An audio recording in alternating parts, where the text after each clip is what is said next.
de poder tener o reforzar más el conocimiento. Solamente déjenme ubicar bien qué libro vamos a leer. Pero no solamente va a ser leer por leer, sino que va a haber en cierta forma como que una comprensión de lectura, ¿verdad? Para poderles, con la finalidad de que no solamente se suba, sino que realmente se aproveche pues el documento, ¿verdad? Y eso lo vamos a ver cargado en lo que son material de apoyo en lo que es en la plataforma en la que estamos usando, ¿verdad? ¿Qué les parece? Yo estoy de acuerdo, licenciada, estaría perfecto porque así nos ayuda a complementar y también nosotros repasamos.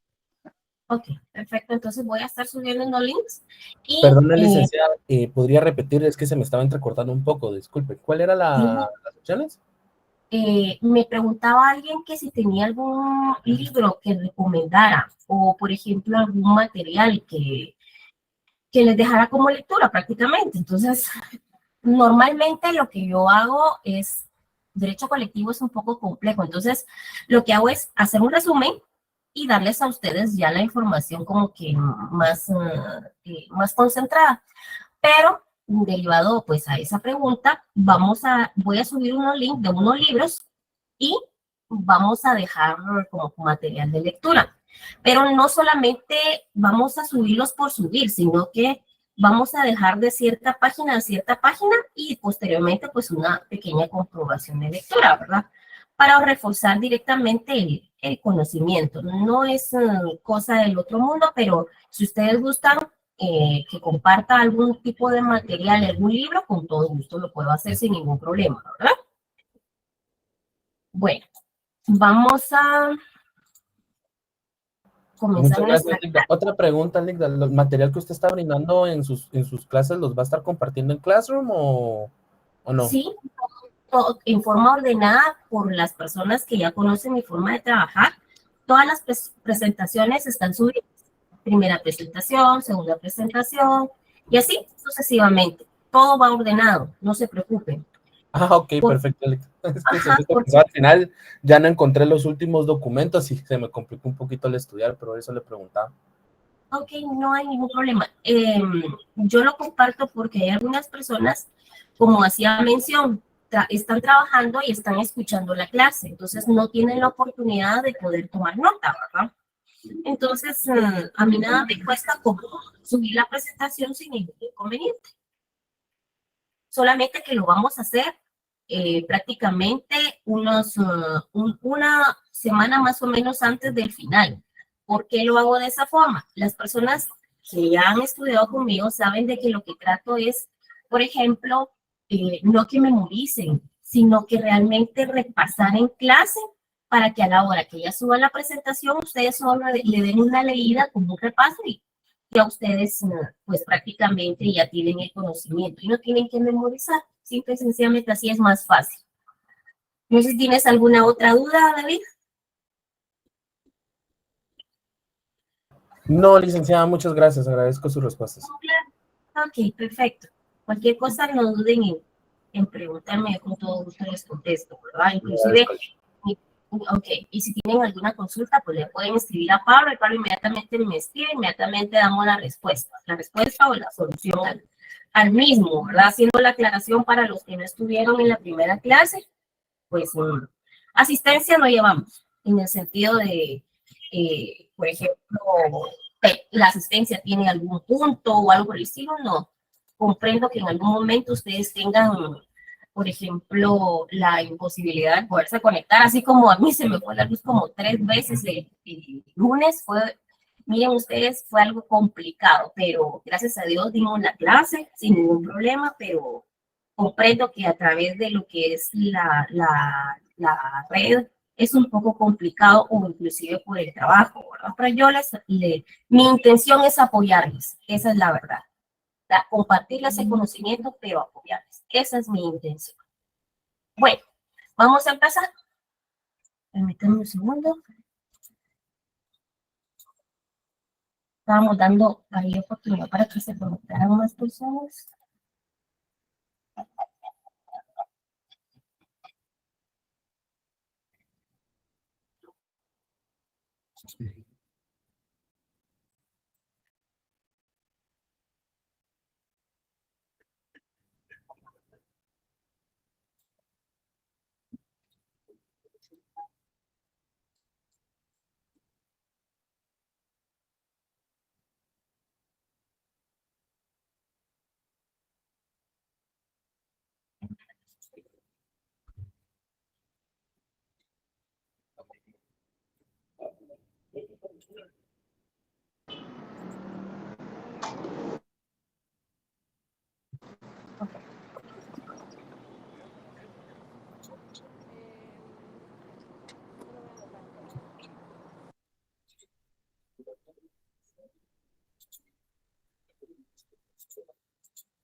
¿Sí lo miran ahí? Sí, se mira, licenciada. Ya, lo vemos. Gracias, gracias. Ah, Mario, ¿cómo estás? Buenas tardes. Qué gusto verte. Muy bien, Ligda, aquí corriendo, mire, para entrar a su clase. Me imagino, qué bueno, Sí, pero qué bueno que estás pero ahí por acá. estamos de nuevo con usted. Qué bueno, me alegra mucho, Mario. Gracias, Ok, Ligda. bueno, vamos a ver. ¿Se recuerdan que nosotros aprendimos haciendo un repaso, un resumen, algo rapidito, en relación a lo que era un concepto y una definición? Ahora sí, cualquier persona, eso ya lo vimos el lunes, cualquier persona me puede contestar cuál es la diferencia entre un concepto y una definición.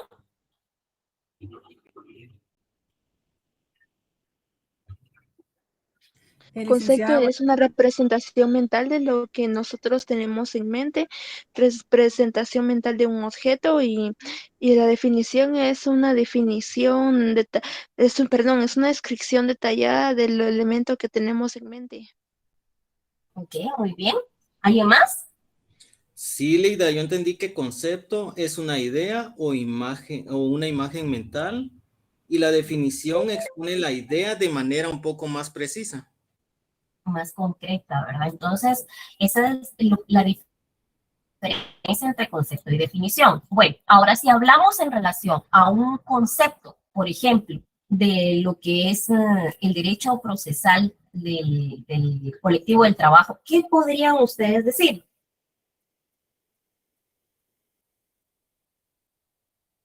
Un concepto, una idea.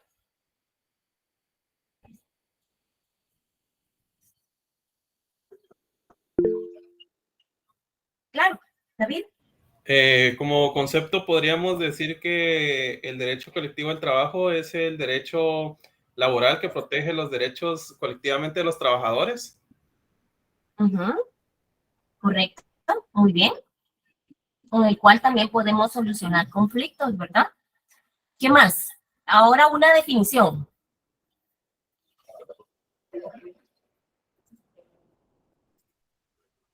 Es un conjunto de normas. Ajá, muy bien, Diego. Donde apegado al derecho tanto del patrono como del trabajador y el cual examina el juez a las pruebas que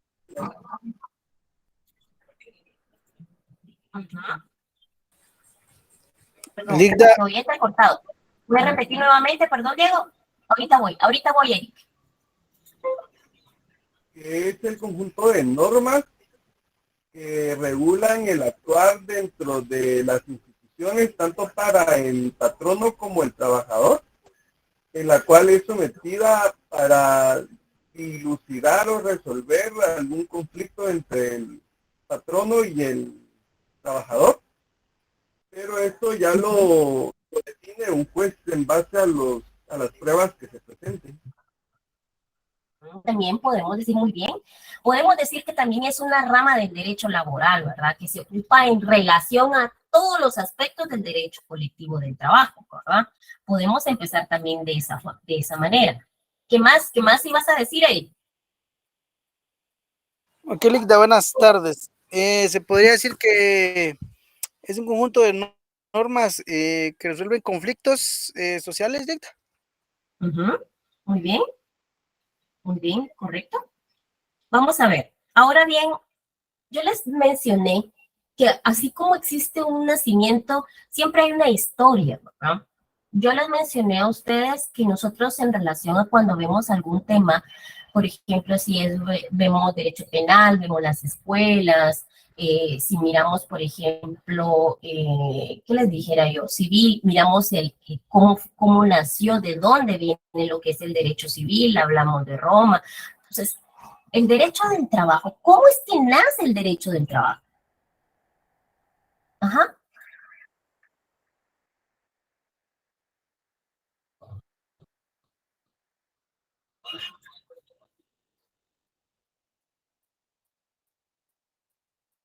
Está muy chiquita la letra, dice. Bien, voy a intentar hacerla un poquito más grande, ¿sí? Déjenme ver, un segundo.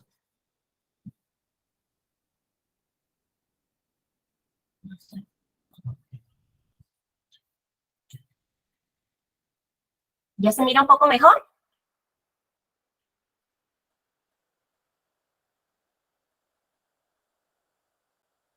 Sí, Ligda, se mira bien, yo creo Sí, que... licenciado. Sí, Ligda. Ok, vale. Muy bien. Entonces, les mencionaba en relación a la historia. ¿Qué más o menos entendieron ustedes en relación a cómo es que se dio el origen de lo que es el derecho colectivo en Guatemala en relación a cómo nació?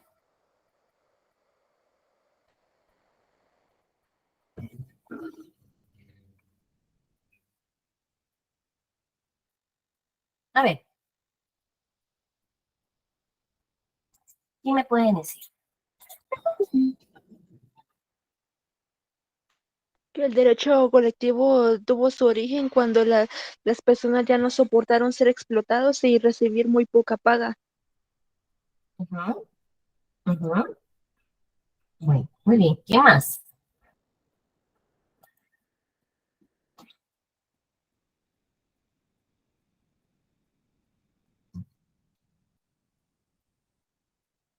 ¿Quién más me puede decir del derecho colectivo?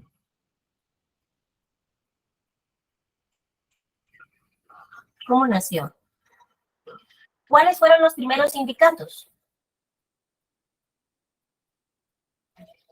Los del ferrocarril. Licenciada, si no recuerdo mal, hubo sindicato de ferrocarrileros, también del muelle de Puerto Barrios, em, ay, de algunas Ya. empresas que fueron Los en artesanos. esa, Ujú. perdón, alguien más estaba hablando, disculpen. No importa. A ver, participemos. A ver, Nancy. Pues ahorita me recuerdo puntualmente de esos De dos, eso. de los de Puerto Barrios, que eran de la portuaria, los ferrocarrileros también. Ay, no sé si había una del carbón, licenciada, una Aquí era. empresa de carbón también. Ajá. Muy bien. Rolando, Perdón, Linda, no había escuchado que la compañera estaba hablando, pero sí eran no los que ella tengas les pena. Todos indicó. participamos. No tengas pena, no tengas pena. Perdón, A ver, compañera. cuéntame. Casi era prácticamente lo que indicó la compañera y disculpen ahí por la interrupción. No tengas pena. A ver. Vamos a ver. Luis. Licenciada, buena tarde. Muy Si no bien. estoy mal, yo recuerdo que uno de los primeros sindicatos en Guatemala se formó en la producción de las plantas de banano en Puerto Barrios y también fue por el tema agrícola. Ujú, así es. Eran los trabajadores de los ferrocarriles en relación a lo que es, por ejemplo, la empresa United Fruit Company en los Estados Unidos, ¿verdad? Que de hecho tenían muchas tierras ellos y realmente la ventaja de lo que es el derecho colectivo de trabajo vino a prácticamente a que proporcionarle parte de esas tierras, ¿verdad? con lo que es, por eso coloqué en la presentación a Arbenz, ya que fue quien apoyó por campesinos, estudiantes, sindicalistas y formó la ley de reforma agraria en julio de 1952 como resultado de las reformas, ¿verdad? Y fueron las tierras distribuidas a más de 100.000 personas guatemaltecas y pues esta empresa perdió más de la mitad de su tierra, ¿verdad? Eso, vamos a ver. Otra pregunta, vamos a ver. Acá yo les resumí todas las etapas de lo que es las etapas de la evolución del derecho colectivo. Primero, sí, que si voy a compartir la presentación, sí. No te preocupes, Saraí, no te preocupes. En este caso, yo mencioné desde un inicio que vamos a compartir la presentación porque hay algunas personas que están trabajando y en apoyo a esas personas o que van en el bus, van en el tráfico, comparto la presentación. No te preocupes, no hay ningún problema. Bueno, en este caso existe lo que comenzó con lo que era la prohibición. ¿Por qué comenzó con la prohibición? ¿Se recuerdan? Eso lo hablamos.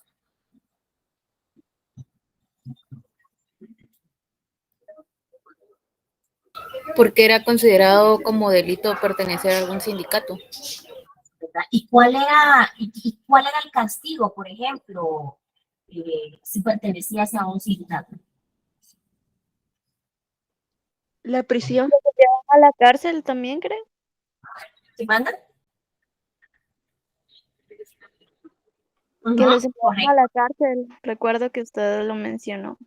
Así es, era la prisión, era prácticamente lo que ellos sufrían, ¿verdad? Si en determinado momento tenían la oportunidad de poder participar en un sindicato. Después viene con lo que es la tolerancia. ¿Por qué viene con la tolerancia? Porque es aquella que comienza con el movimiento de los obreros y empiezan a aceptar, por ejemplo, las tremendas repercusiones nocivas del sistema del orden económico. Después viene lo que es la legalidad, es cuando ya viene y surge en esta etapa, ¿verdad? Que ya comienzan a promulgar, ya se escucha en relación a lo que son las normas jurídicas, ¿sí? Lentamente se encargan de conceder y otorgar derechos a organizarse en la clase trabajadora. Bueno, después viene la internacionalización, se da cuando surge la Organización Internacional del Trabajo, cuando se empieza a suscribir y entra en vigor los convenios internacionales. Si yo les dijera a ustedes, por ejemplo, ¿será que tengo libertad de poder participar en un sindicato o no tengo la libertad? Por ejemplo, ustedes vienen y están en su despacho. Y yo les digo a ustedes, mire, por ejemplo, licenciada, no quiero comprometer a nadie, mejor lo voy a dejar así. Mire, licenciado, ¿será que yo tengo la oportunidad o la libertad de poder participar en un sindicato? ¿Qué me contestarían ustedes?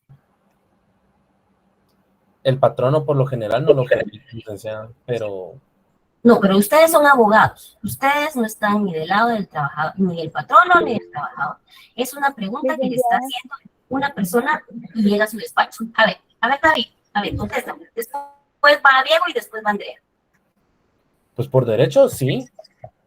Por derecho, sí, ¿verdad? ¿Y por qué por derecho sí, David? Porque está regulado en el Código de Trabajo de que todos los trabajadores tienen derecho a sindicalizarse o de formar un sindicato. ¿Verdad? Muy bien. Andreita. Sí, le iba a comentar también que sí, porque incluso es un principio el de libertad sindical, entonces sí tenemos derecho como a participar y a ser parte de un sindicato. Muy bien. Rolando. Por el derecho que nos da la ley aquí en nuestro país, Leida, de podernos hacer sindicatos y agrupar para poder conseguir fines comunes. Esto, muy bien. Y a ver, ¿alguien me puede fundamentar en dónde podría fundamentar esas respuestas que dio Rolando, Andrea, David? ¿En dónde la podría fundamentar?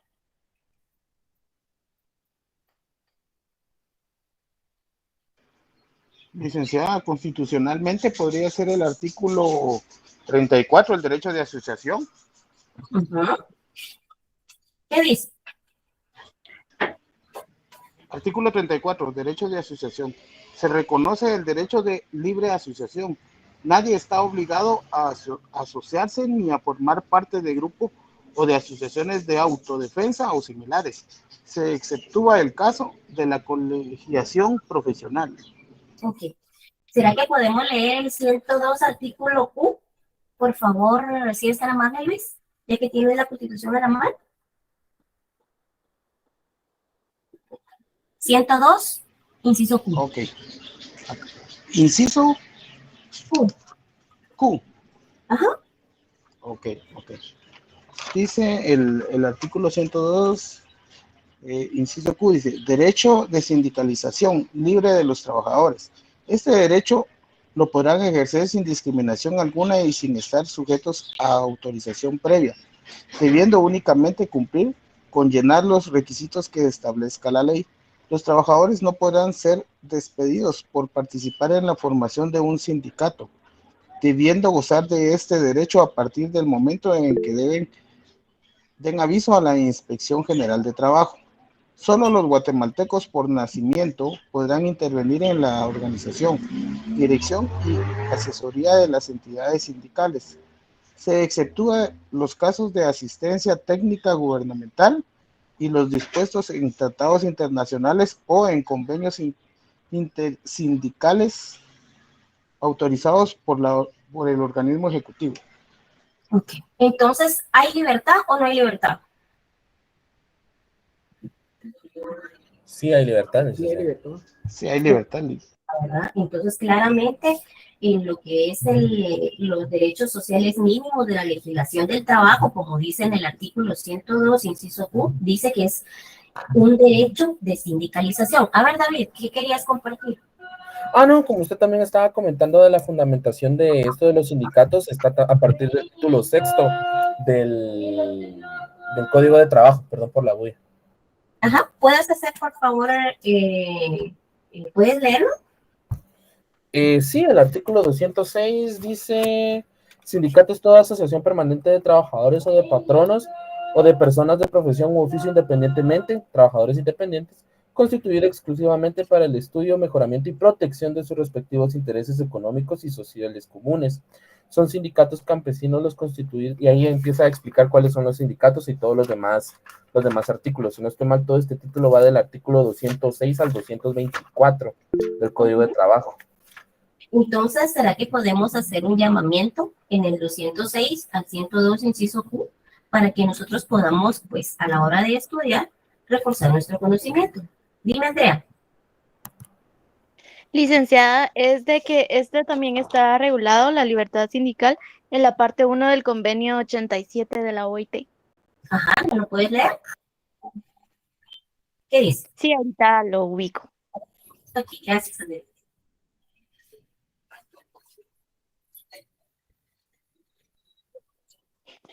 Convenio 87 relativo a la libertad sindical y la protección del derecho.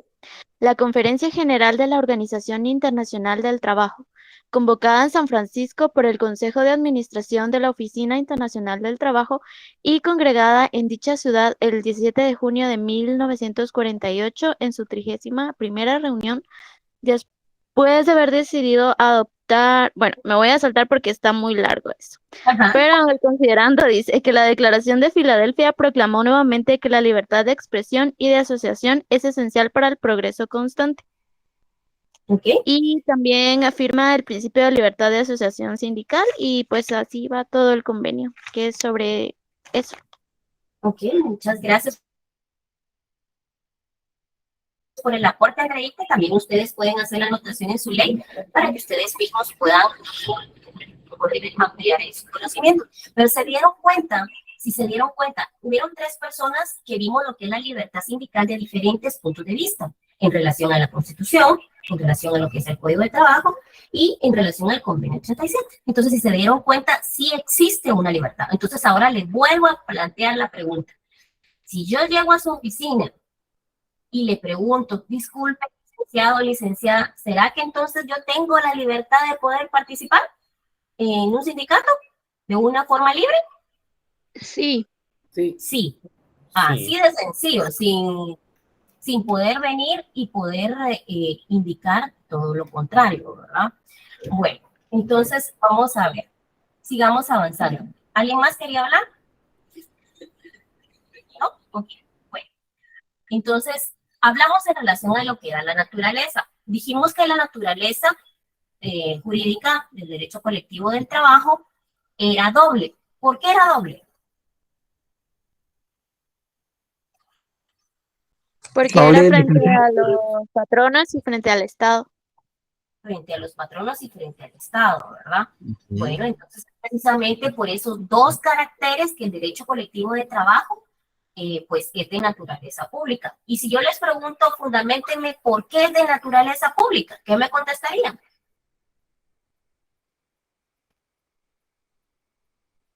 Sería el cuarto considerando, literal, del Código de Trabajo.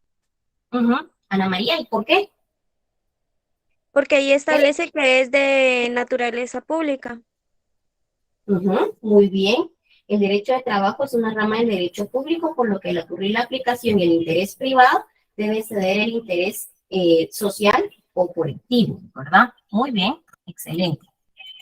Se dieron cuenta que al finalizar de esta forma es que, por ejemplo, les voy a estar preguntando, ustedes pueden venir. ¿Cuál dijo compañera? Ana María, ¿lo puedes repetir, por favor? Sí, cuarto considerando literal del Código de Trabajo. Si se dieron cuenta, si yo les pregunto ahorita, mire, ¿cuáles fueron los primeros sindicatos? Me lo contestan. Deme un concepto de derecho colectivo, me lo contestan. ¿Cuál es una definición del derecho procesal colectivo? Me contestan. Y si yo le digo, mire, fundamentenme por qué existe, ¿será que existe la libertad sindical? La pueden fundamentar sin ningún problema. De eso se trata la clase. ¿Por qué no les paso la presentación de un solo? Porque entonces ustedes, si se conectan o no, es decisión suya. Pero realmente, si se dan cuenta, aquí estamos estudiando.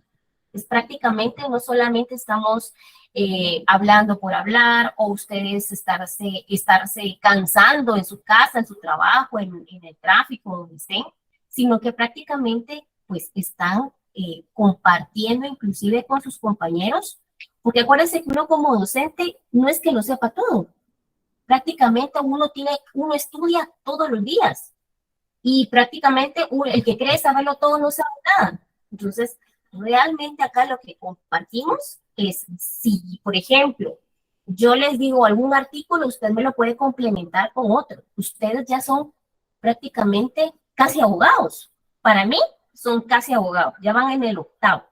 Les falta solo un añito para cerrar y someterse a sus fases, que no dudo que puedan pasar sin ningún problema. Entonces, ya hemos pasado varios años de carrera, esforzándonos, luchando, y creo que el conocimiento día con día lo van a ir reforzando. Y así, y a la hora de graduarse no se queda ahí. Ustedes todos los días tienen que seguir estudiando. No pueden quedarse con la misma información. Todos los días uno sigue estudiando. Bueno, entonces me alegra mucho que realmente participen. Y aquí hablamos sobre los ejemplos, ¿verdad? Podemos decir que es frente al empresario y mencionamos los ejemplos. Y aquí hablamos sobre qué es, por ejemplo, frente al Estado y hablamos de los ejemplos, ¿verdad? Bueno, en conclusión, dijimos que era frente al Estado y frente al empresario. Bueno, hablamos en relación de los principios. Un concepto de principios rectores del proceso. ¿Qué entienden por eso? Son los principios que rigen el desarrollo de un proceso. Muy bien. ¿Quién más? Principios fundamentales. ¿Qué más?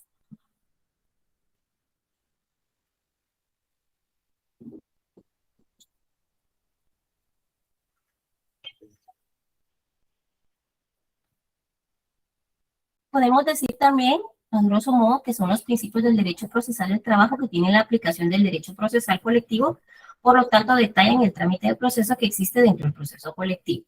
Vale. Hablamos de algunos principios. Hablamos en relación a que todos los días y horas serán hábiles. ¿Qué artículo es? 324 del Código de Trabajo. 324, segundo. ¿Segundo qué? segundo párrafo. ¿Sí?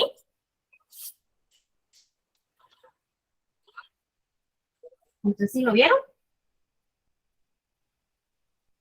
El segundo párrafo del Código de Trabajo dice para la sustanciación de los conflictos de carácter económico-social todos los días y horas son hábiles. ¿Sí? ¿Estamos?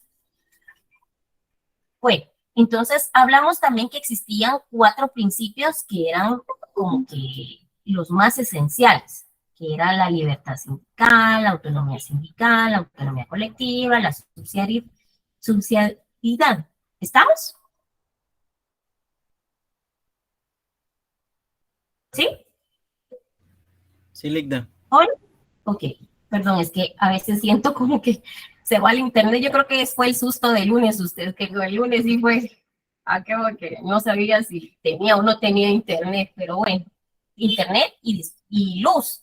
Pero bueno, vamos a ver. En la legislación guatemalteca, bueno, en Guatemala, donde la ley remite expresamente al juez a los principios procesales en su labor de colmar lagunas y en donde toda clase de conflictos laborales, individuales, interindividuales, disciplinarios, colectivos de carácter jurídico y colectivo y de carácter económico, social o de interés están sometidos a la jurisdicción privativa del trabajo. Entonces, podemos entender o ver más adelante que existen 2 tipos de conflicto colectivo. ¿Cuáles son esos 2 tipos de colectivo?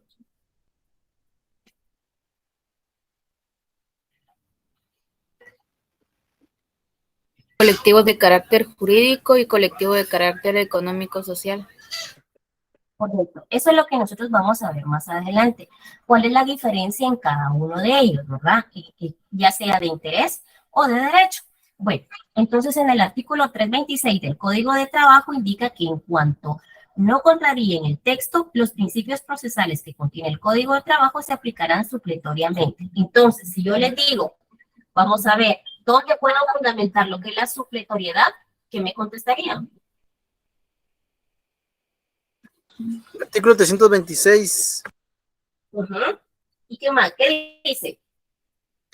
Dice, artículo 326, dice, en cuanto no contrarie el texto y los principios procesales que contiene este código, se aplicará supletoriamente las disposiciones del Código de Enjuiciamiento Civil y Mercantil y de la ley constitutiva del organismo judicial.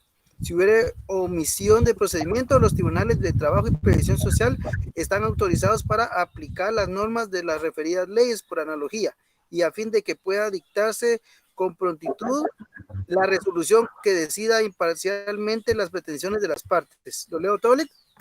No, ahí estamos. Muchas gracias. Entonces significa, ¿por qué hago mención? Porque en determinado momento significa que yo voy a poder hacer énfasis a lo que es, puedo utilizar el Código Procesal Civil y Mercantil, puedo utilizar la ley del organismo judicial y a ese 326, por favor, le hacen también un llamamiento y pueden también tener en cuenta el 287 del Código de Trabajo. ¿Quién me lo puede leer?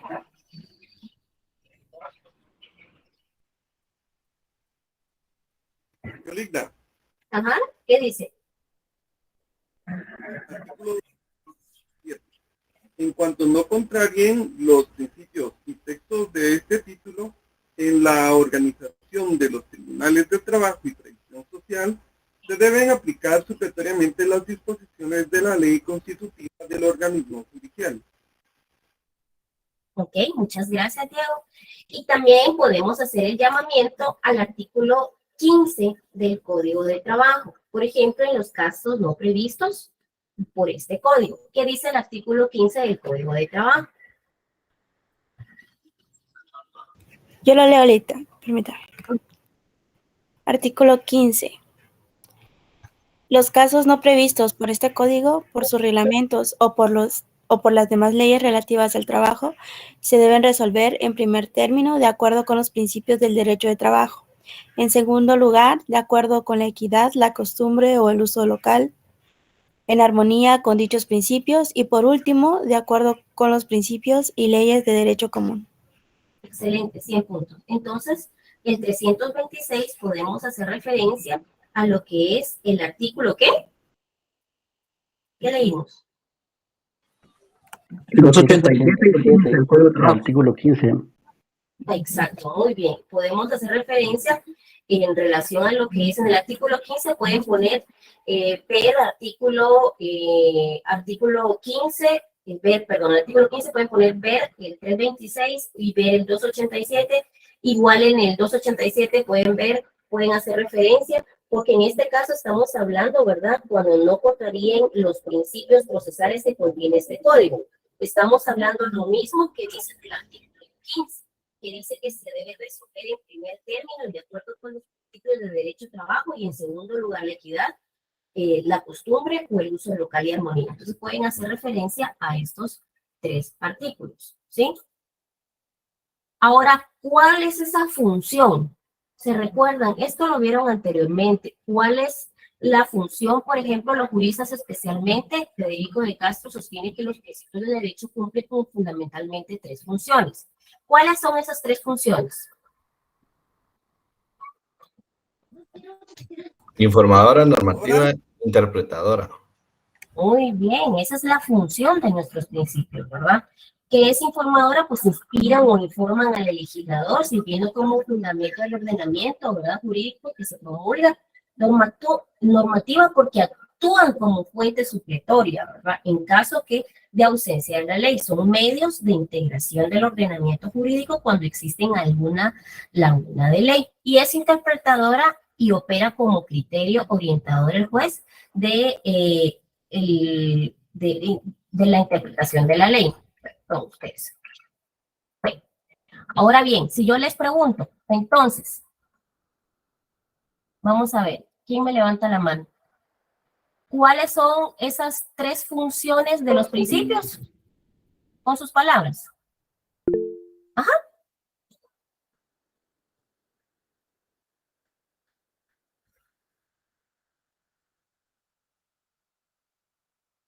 Con confianza. O les regreso para que puedan guiarse. Con sus palabras. No hay ningún problema.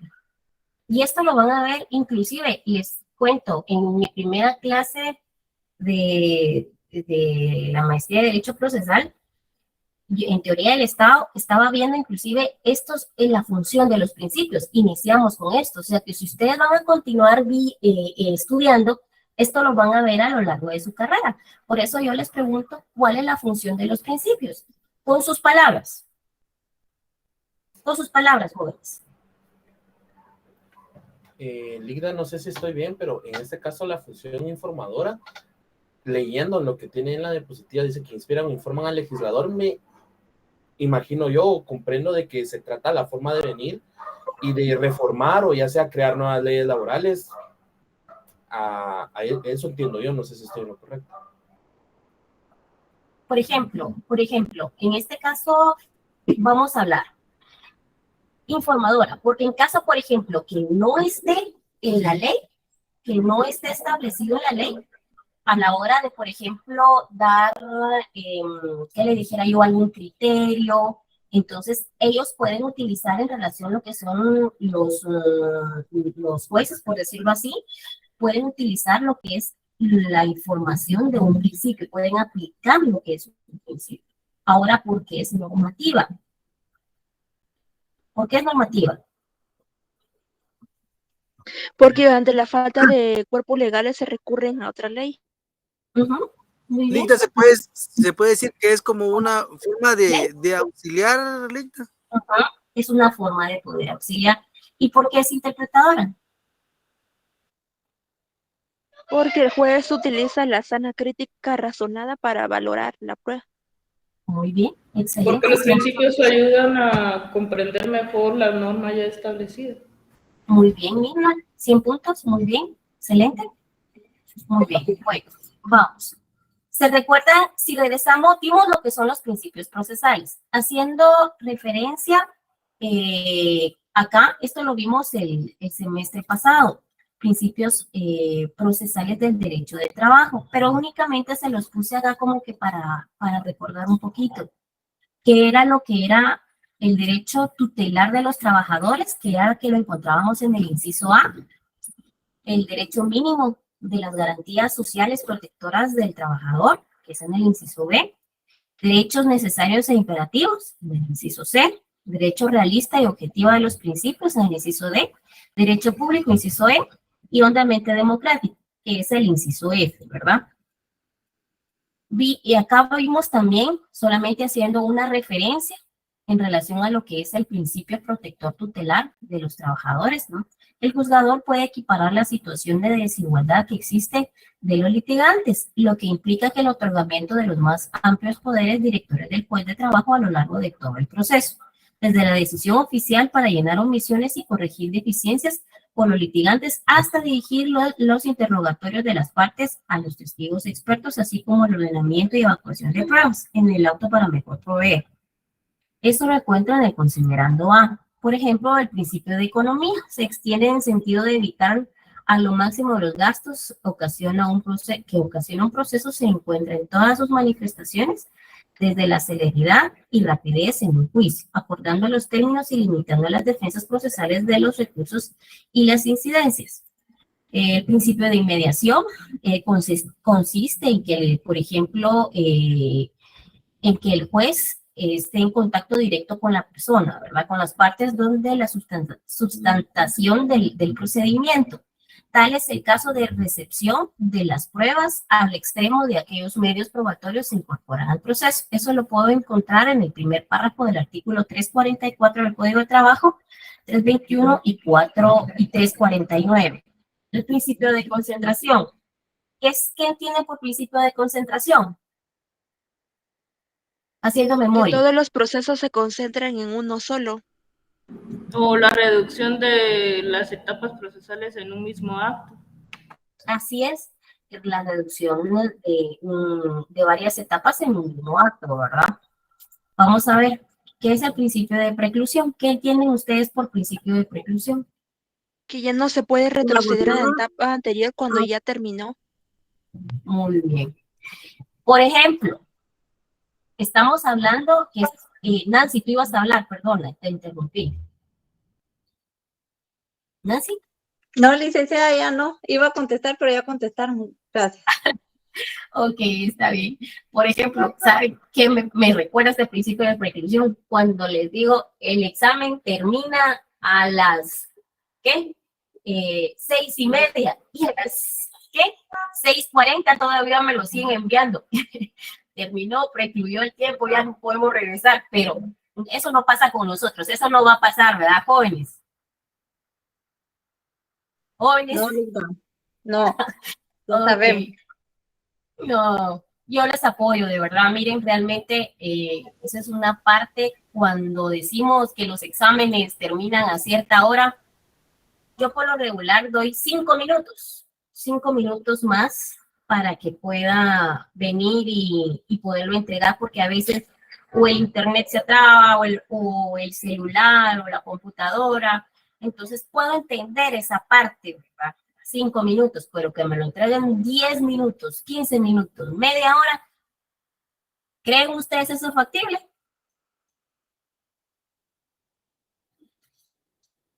¿Oles? No, licenciada, porque las instrucciones están dadas, ¿verdad? Y hay que seguirlas. Correcto. Y para adelantarles un poquito, su primer parcial, por ejemplo, lo hago a través de formulario. Hoy, el primer parcial sí es a través de formulario. El segundo, ya vamos poniendo un poquito más complicado. Y el final sí lo voy a hacer de una forma escrita.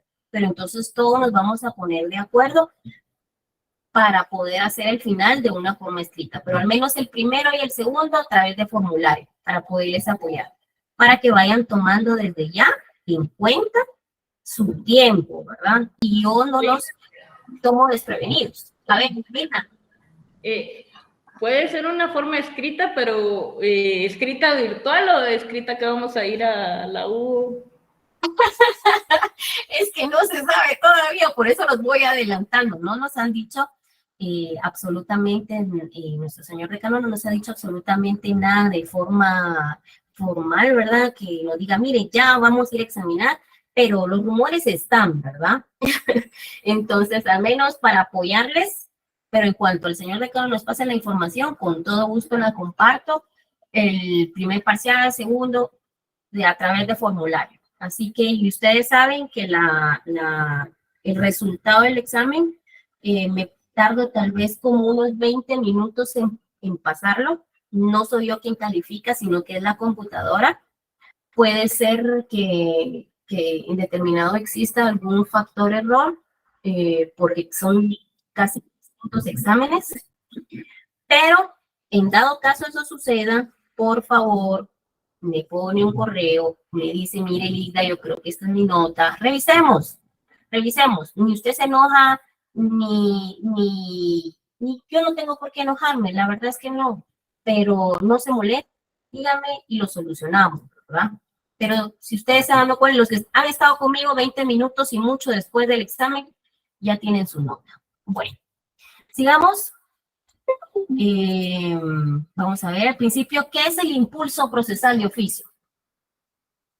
A ver, ¿qué es el impulso? Que no Es debe cuando el tribunal o juez le da trámite o actúa sin necesidad de que haya petición de parte.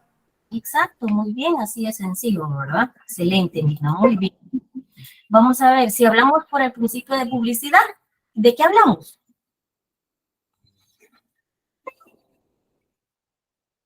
Que todos los actos son públicos. Son públicos, pero ¿será que son públicos para todo el mundo o públicos para las partes? Para las partes nada más. Para las partes, ¿verdad? Entonces, por ejemplo... Perdón, yo tengo una pregunta en relación a esto. ¿Por qué si es público solo para las partes, digamos, esta empresa Infornet, por qué a cualquier abogado de ellos, digamos, les facilitan información acerca de cualquiera que ellos lleguen a preguntar? O incluso, ahorita yo digo Infornet, ¿verdad? Pero existen muchas empresas que tienen sus abogados, van a preguntar y les dan la información de la carpeta. Bueno, la carátula, ¿no? Sí, porque de que tengan información del expediente, no creo, la verdad no creo. El expediente únicamente tiene información en las partes, está dentro del organismo judicial, se utiliza a través por medio del sistema que se llama SGT, eso es únicamente público. Ahora, me imagino que esas empresas únicamente se dedican para saber si usted demandó a alguien o está demandado. Así de sencillo. Pero que tenga información precisa, exacta, en qué etapa va el proceso, cuáles son las actuaciones, no las tienen. Eso no lo tienen. ¿No? Sí, no, eso no, pero es lo que le digo, ¿verdad? O sea, a cuenta de que si les dan información sobre si alguien tiene o no demandada a determinada entidad. O sea, eso no debería de ocurrir, pero sí ocurre, ¿verdad? O sea, ¿cuál será el fundamento? ¿Por qué el OJ sí lo permite y lo hace y les facilita, pues, la carátula? Ajá. Vamos a ver, Víctor quiere hablar, pero participen porque a veces el leer, porque tengo abierta toda la pantalla para poderles a ustedes presentar, la letra es muy pequeña, me cuesta un poco leerlo, dice, podría regresar. Bueno, licenciada, no sé si puedo ampliarle algo a la compañera. A ver, claro, dime. Cuando uno va al centro de auxiliares judiciales, donde reciben a uno las demandas, memoriales y eso, cuando son iniciales, hay una parte que es información. Y uno puede pedir información de cualquier caso ahí.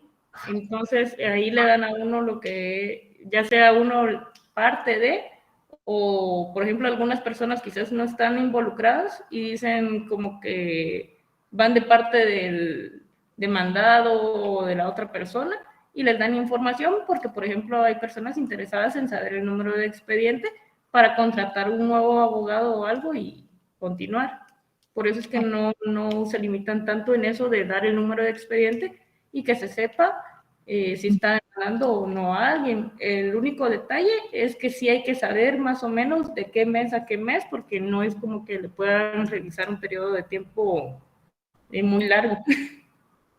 Correcto. Gracias, Mirna. Sí, efectivamente el centro lo que hace es prácticamente darle la información básica.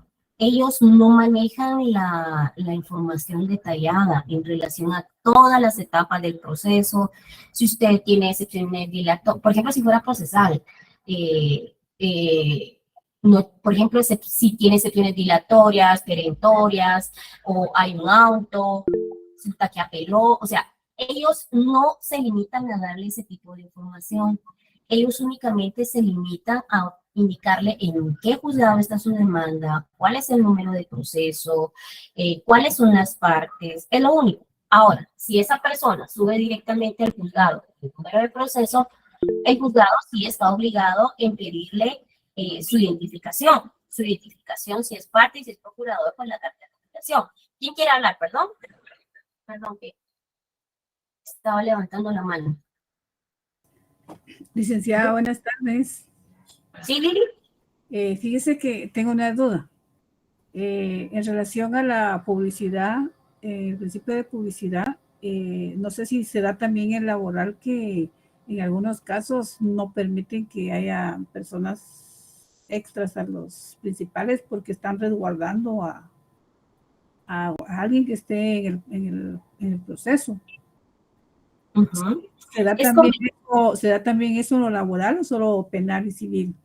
Sí, sí se da. En laboral, por ejemplo, cuando hablamos de publicidad significa que solamente, por ejemplo, en la sala de audiencias puede estar la parte actora y demandada. Salvo que hubiesen, por ejemplo, que algún estudiante quisiera decir, mire, fíjese que yo por razón de estudio vengo a escuchar la audiencia porque me mandó mi docente, ¿verdad? Entonces, inmediatamente viene y pues se pide autorización a la señora o señor juez y usted puede venir y escuchar. Fíjense bien lo que le estoy diciendo. Escuchar la audiencia. Pero ustedes no van a poder, al finalizar la audiencia, existe un acta sucinta. Esa acta no se la van a proporcionar a ningún estudiante, se la van a proporcionar a usted como abogado de la parte actora o demandada. En esa acta sucinta está el número de audio. También la persona que llega ajena a ese proceso no va a tener acceso a que se lleve su CD, donde va a poder escuchar la audiencia de todo lo celebrado, ¿verdad? En este caso no va a poder tener derecho a revisar la carpeta judicial. Entonces, ¿me entiende? A eso me refiero, que el expediente solo es público para las partes. Ahora, ¿en qué momento sí es público para todo mundo? Cuando el expediente ya está fenecido.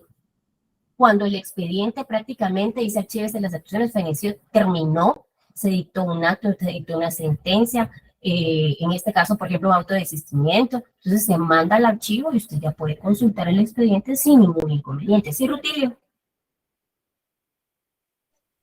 Buenas tardes, licenciada. Solo para una forma de comentario ahí, para los compañeros que estamos aprendiendo sobre eso. En razón a las audiencias de lo que es en la área penal, también se da la publicidad en las audiencias, pero en casos especiales se restringe. Por ejemplo, cuando hay ciertos debates o la audiencia se trata donde van a presentar a ciertos menores que pueden atentar, pues, la verdad, con la integridad de ellos, ¿verdad? Entonces, tiende a no dejarse, más que todo, la libertad de entrar al público, ¿verdad? Exacto, Se da gracias. en lo penal también. Ok, gracias, Rutilio, muy amable. Valverde. A veces cuando se ve afectada la moralidad, los secretos comerciales y empresariales o la reputación de una persona, las audiencias se celebran a puertas cerradas. En laboral no se celebran las audiencias a puerta cerrada. En este caso, por lo regular, siempre están abiertas las puertas. Ahora, en conflicto colectivo, vamos a ver una parte donde sí es como que ahí vamos a llegar a otra parte, ahí les voy a explicar. Pero estábamos hablando en este caso a grosso modo de los principios procesales y este es el principio de publicidad en relación a lo que es el poder obtener información cualquier persona. Entonces no cualquier persona puede tener información. La única forma que usted puede tener información de cualquier expediente es cuando ya está, ¿qué? Fenecido. Fenecido, muy bien. ¿Y dónde están todos los expedientes ya fenecidos? En el Archivo General de Tribunales. ¿Y dónde queda eso? En Torre. En el sótano de la torre, ¿no? Excelente, Astrid y Héctor, muy bien. Entonces, ahí sí ya cualquier persona puede llegar, puede pedir sus expedientes y puede hacer cualquier consulta sin ser parte de él, ¿verdad? Ahora sí ya quedó clara la duda de la publicidad. ¿Sí? Bueno, vamos a hacer. El principio de oralidad. ¿Qué entienden por la oralidad? Que todos los actos, que prevalece la oralidad sobre la escritura. Como por ejemplo. Licenciada, por ejemplo, en las audiencias laborales, por ejemplo, todas son orales. Entonces, pero sí se puede presentar por escrito algún tipo de contestación de la demanda o las excepciones que podían plantear o la convención en su momento. Sí, sería por escrito, pero en realidad sí, en la audiencia oral, la mayor parte. Inclusive la oralidad se puede dar desde el momento que usted está llegando a, por ejemplo, suponiendo, por ejemplo, que Alicia Hernández no fuera abogado, que fuera, no, yo soy perito contador, que yo llegara como perito contador, pero yo no tengo dinero para poder venir en este momento, me acaban de despedir, así, digamos, en este momento me acaban de despedir y, por ejemplo, sin causa justa, pero como yo no soy abogada, yo puedo decir que injustificadamente me despidieron, entonces yo no tengo dinero y resulta que yo voy al Centro de Justicia Laboral.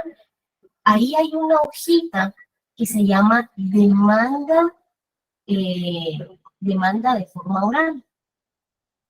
Entonces, esa hojita que contiene, esa hojita contiene solamente cuál es su nombre, nombre y apellidos, cuál es su dirección, a quién demanda, cuál es la dirección. Entonces, y la persona la va llenando, así como un formulario, pero a grosso modo.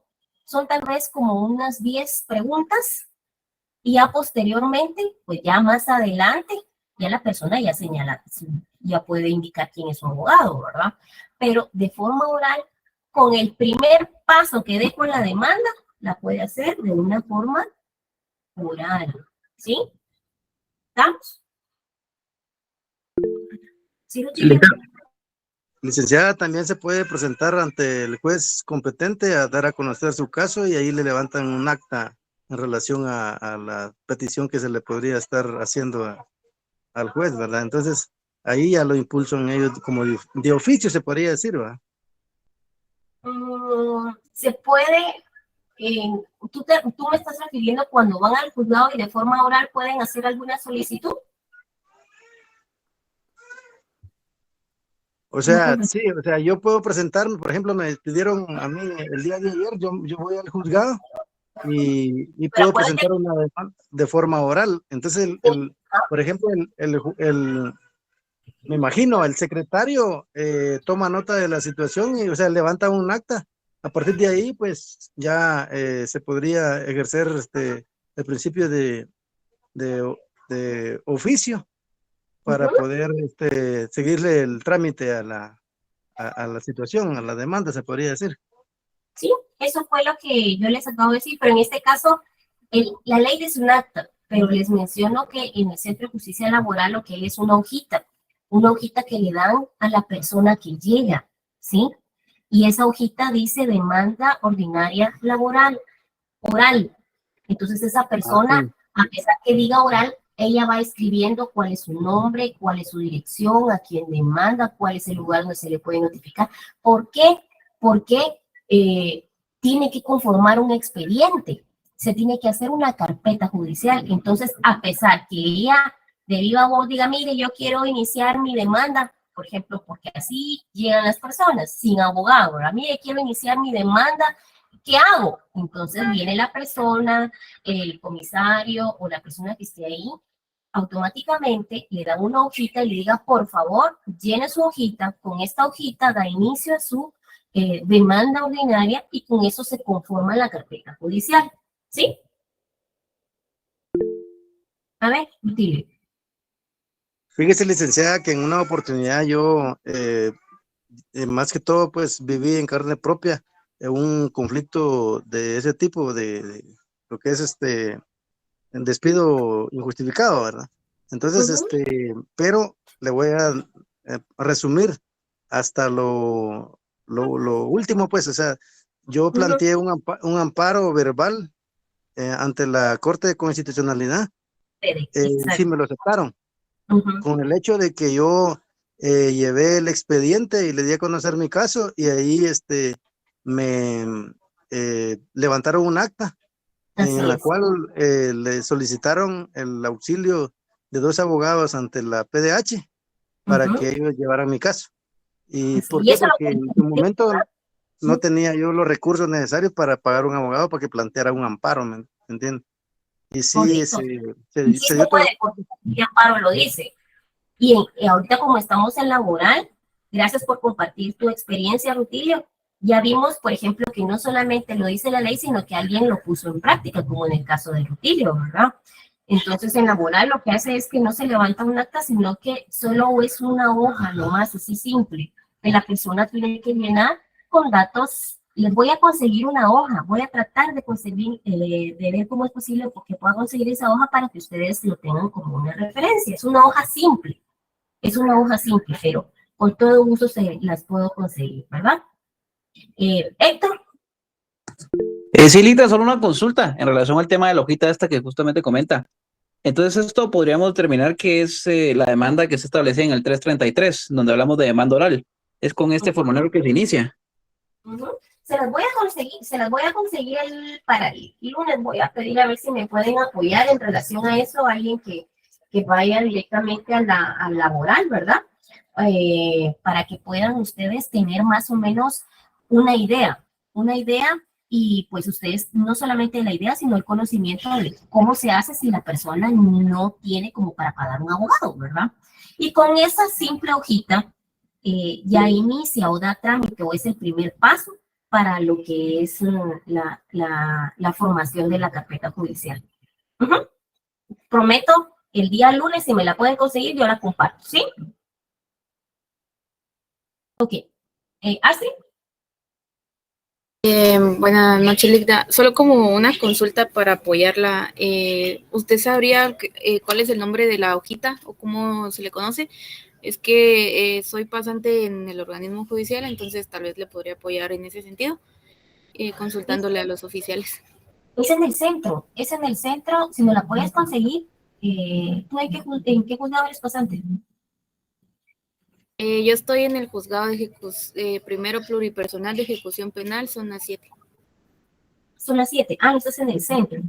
No, gracias, Astrid. Voy a pedirle favor a alguien que va al Centro de Justicia Laboral en la zona 10 para que me puedan conseguir esa hoja que da el centro. Es una hoja normal, es una hoja, no lleva número de correlativo. ¿Por qué? ¿Por qué no lleva número de correlativo? Porque en el momento en que hay varias estaciones, por ejemplo, que las personas llegan a presentar, a solicitar, por ejemplo, que asistencia. Entonces, no, esas hojitas no pueden tener una numeración ya establecida, sino que cuando la persona la termina de llenar, agarran la hojita y la ingresan al sistema. En ese momento que el comisario o la persona que le está dando la información la ingresa al sistema, en ese momento se le crea el número de proceso. ¿Sí?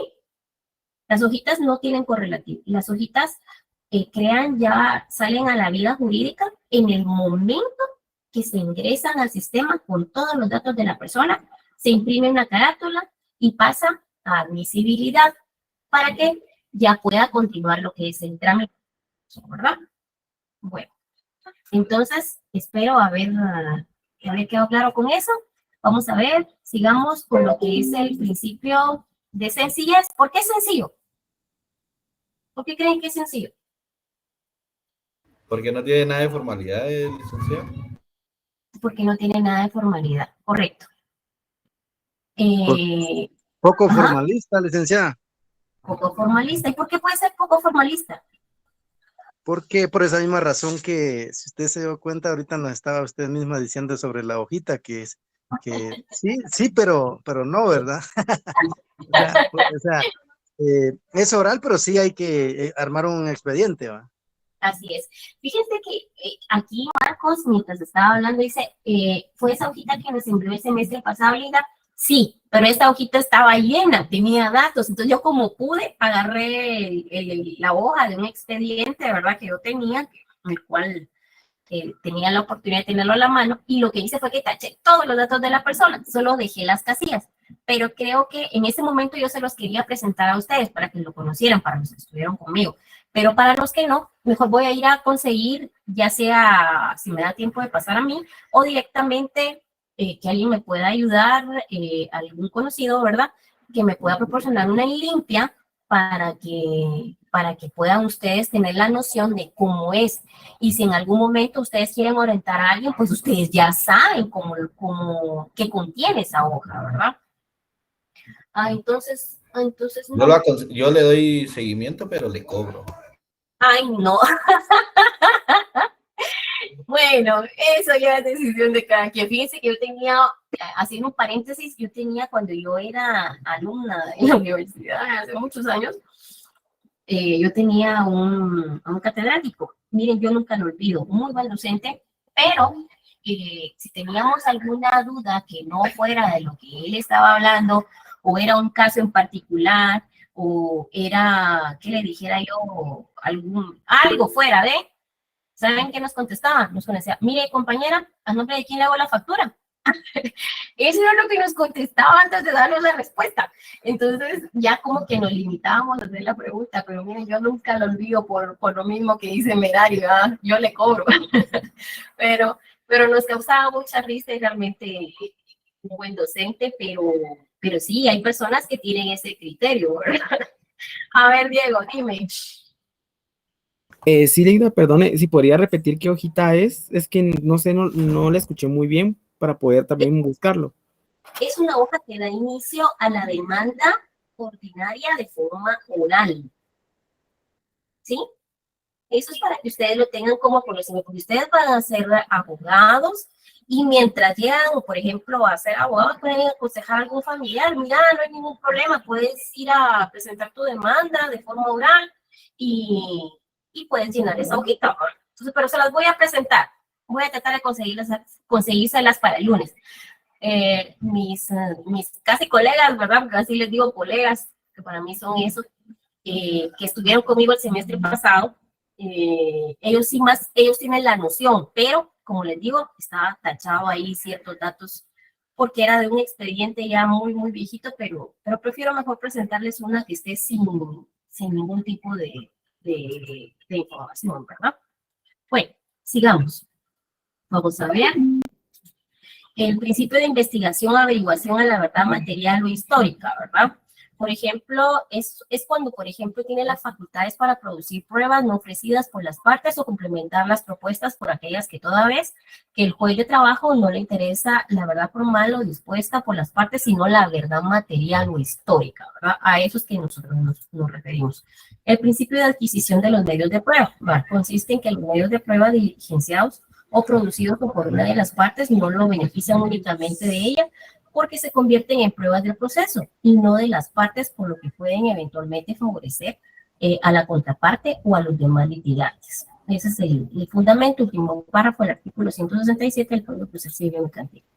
Principio de flexibilidad, otorgándole las amplias facultades al juzgador para intervenir en el peso del bono probando, para apreciar el material probatorio producido utilizado el sistema que puedan variar desde la sana crítica a la libre convicción, pero descartándose en todo caso las reglas tasadas de valoración. Y vamos a ver, creo que ya me pasé, ¿verdad? Yo les dije que ustedes que les iba a dejar 15, 20 minutos para descansar. Vamos a ver, cuando terminemos los principios, solo nos quedan dos. Principio de congruencia, bueno, significa, por ejemplo, según este requisito, debe cumplir la sentencia sobre todo lo que es el fondo, ¿verdad? Consiste en la adecuación de la correlación o armonía entre las peticiones de la tutela realizada por la parte y lo decidido en el fallo de la sentencia. Y lo último que dice el principio de probidad laboral, probidad o lealtad laboral, en este caso consiste en la obligación que tienen las partes y sus abogados, asesores de litigar de buena fe. Bueno, entonces nos quedamos hasta aquí. Espero pues que realmente haya ampliado cada día más el conocimiento. Para mí es un gusto estar con ustedes y pues cada día que pasa están más cerca de su meta. Entonces les espero el día Gracias, lunes. licenciada. Feliz noche.